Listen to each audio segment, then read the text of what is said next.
I think the easiest example to understand how proof by contradiction works in mathematics is to play Minesweeper game.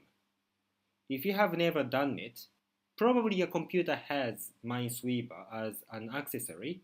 Otherwise, you can just Google it and you can play the online version of the Minesweeper. Let me demonstrate a simple example of proof by contradiction using Minesweeper. This number 3 indicates that there should be 3 mines surrounding this square. Suppose we already know that there are mines in this square and in this square, so there should be one more, but we don't know whether it's in this square or this square or this square. Let me demonstrate that the mine cannot be in this square. Suppose by way of contradiction that the mine is in this square. If mine is in this square, then we have mines here, here, and here. There are already 3 mines, and therefore this square and this square cannot have mines.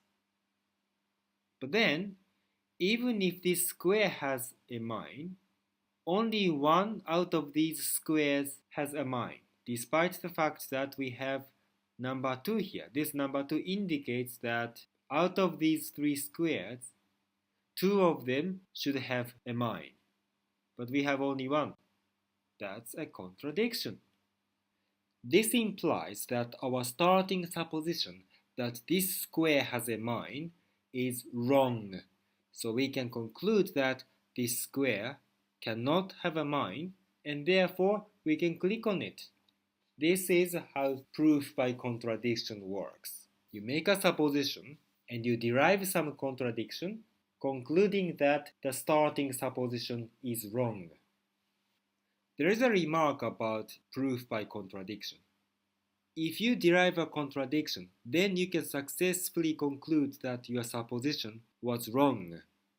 But if you don't derive any contradiction, you cannot conclude that your supposition was actually correct.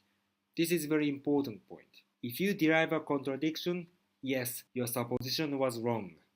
If you don't see any contradiction, it doesn't mean anything. It doesn't guarantee that your supposition is actually correct. For example, let us start with a supposition that this square has a bomb.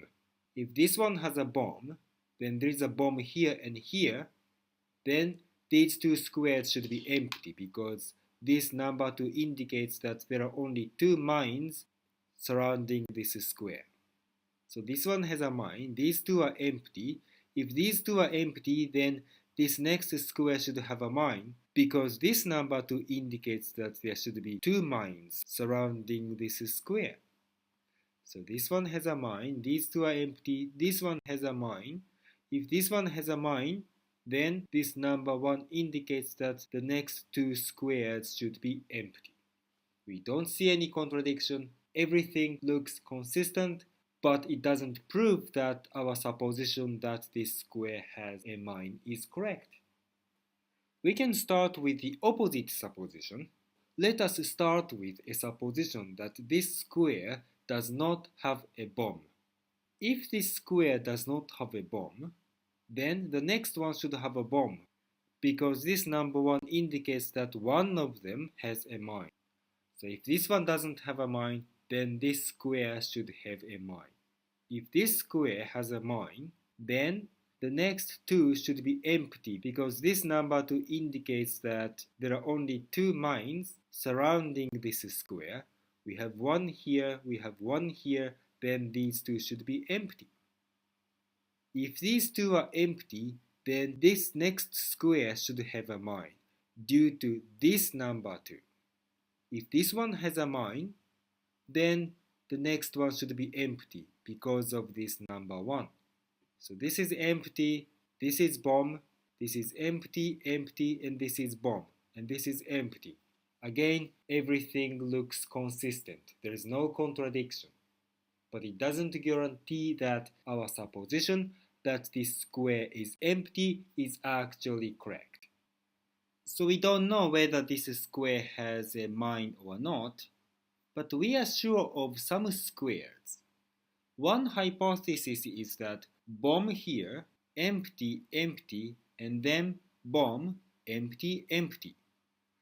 The other possibility is that empty, bomb, empty, empty, bomb, empty. So either way, this third square and sixth square are empty. So we can open this and this. But this has nothing to do with proof by contradiction. The point is that if you can't derive any contradiction, then you cannot conclude anything. If you derive a contradiction, then you can conclude that your supposition is actually wrong. So the opposite supposition must be correct. Okay?